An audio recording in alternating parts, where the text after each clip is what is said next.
Hello, my name is Mark Mans. I'm from UNESCO Bangkok, and I'm here to present to you on education for global agendas within localized contexts, insights from Asia Pacific. In a rapidly changing world, where uncertainties are becoming more evident and resources are limited, education is seen as a critical means to transform our society and ourselves, which is necessary for building a just and sustainable future as set by the 17 development goals. For example, Sustainable Development Goal 4 and Target 4.7 addresses these international and national concerns through global citizenship education and education for sustainable development. These two educational approaches empower learners with knowledge and skills needed to promote sustainable development, global citizenship, peace, and nonviolence. By 2030, we want all of our learners to acquire the knowledge and skills needed to promote these concepts and goals. But in order to do this, rather than prescribing top-down and culturally irrelevant values and attitudes, we must look to see what local values, attitudes, skills, and competencies exist that are also foundational to the SDGs. Through our work on global citizenship education, UNESCO has been looking at ways to bring these local contexts into the SDGs. Two reports we have published recently are both focused on taking it local.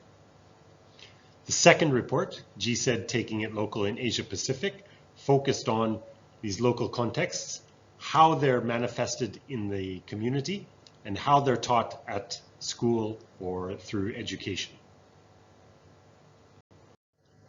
Both of these studies were built around the key principles of respect for diversity, solidarity, and a shared sense of humanity, core components of global citizenship education.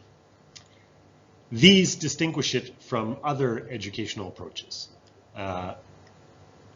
And these three concepts exist in many local cultures across Asia and the Pacific throughout history. Here you can see a snapshot from some of the results of the Taking It Local in Asia Pacific. Now, the Taking It Local in Asia Pacific was a very short and small survey done with stakeholders across the Asia Pacific region. We had 63 people from 24 countries in 25 different languages who responded to our short survey. You can see some of the responses on the screen. There were respondents from Kazakhstan, India, Japan, Russia, China, Philippines, Malaysia, Australia, Sri Lanka, Pakistan, Iran, and many more.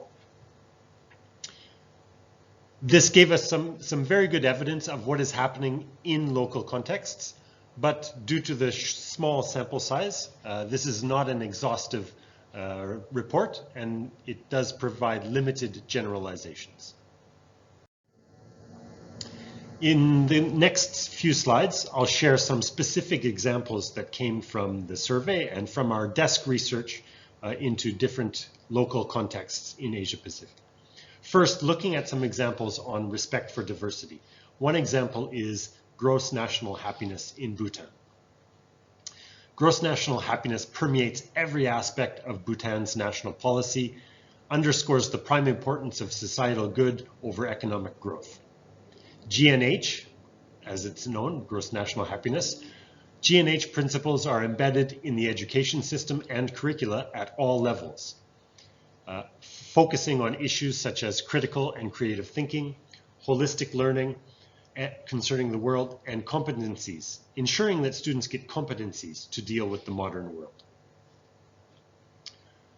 This gross national happiness is very much in line with the purpose of GCED, which is to empower learners of all ages to assume active roles locally, globally, and build a more peaceful, tolerant world. Another example comes from Kazakhstan, which has a rich history of a respect for diversity and a multicultural historical origins. There are more than 100 ethnic groups in Kazakhstan. And over the centuries, different people have come together and worked together. The values that are associated with respect to diversity are embedded in the culture. They're taught at home and at school. And as you can see on the screen, are embedded into the constitution of the nation. Some examples of solidarity from our research, one comes from Bangladesh, where the Bengali New Year festival, or Mangal Shobhajatra, symbolizes the pride of the Bangladeshi people. This represents solidarity by uniting people of all colors, creeds, castes, gender, or age. And it's very, very important within the community, as it's a way for students and teachers to celebrate and transfer knowledge. Another example of solidarity comes from the Philippines, with its concept of Bayanihan. This is a spirit of helping one another and bringing the community together. This started out from old traditions of rural villages working together and helping and supporting each other. For example, in times of building a house or moving a house. But this continues today with a strong communal sense of camaraderie and helping people in their time of need. In China, the concept of Tong, or the Great Unity, comes from classical Chinese philosophy and stresses selflessness, harmony, and trusting other people. This is a good example of solidarity and shared sense of humanity. This concept continues to be taught in schools, particularly at the secondary school level in China. Another example of the shared sense of humanity found across the region comes from the Republic of Korea in its Hongik Ingan. This is a foundation of the Republic of Korea, or a founding philosophy, which means to live and work for the benefit of all humankind. This starts with individuals working to develop character, self-ability, but then leading to the prosperity of all. In India, the concept of Vasudhaiva Kutumbakam means the world is one family. This is a deeply embedded concept within the culture in India, passed on not only from parents and community, but also taught in school and manifested in daily life through various activities and concepts and behaviors such as empathy for people and the environment. So as you can see, just from some of those very small examples from across the region, these show the richness of global citizenship education in Asia Pacific. And that despite its diversity and despite the geographic size of the region, it is a big common society that share very similar values. What's important to note, though, that is, even though some of these values and contexts are rooted at the cultural and community level, it is important for teachers and teacher training so that we can really embed and bring these concepts through the education component. Another important thing to note is that cultural heritage and historic sites can play a very big role in strengthening these three core concepts of solidarity, respect for diversity, and a shared sense of humanity. Lastly, global concerns about things such as the environment and climate change, pollution, need local solutions. And by embracing these local values, these local customs, these can truly impact global efforts in global citizenship education and education for sustainable development. And to leave you with a few suggestions or recommendations, how can we utilize these local values or stories or concepts?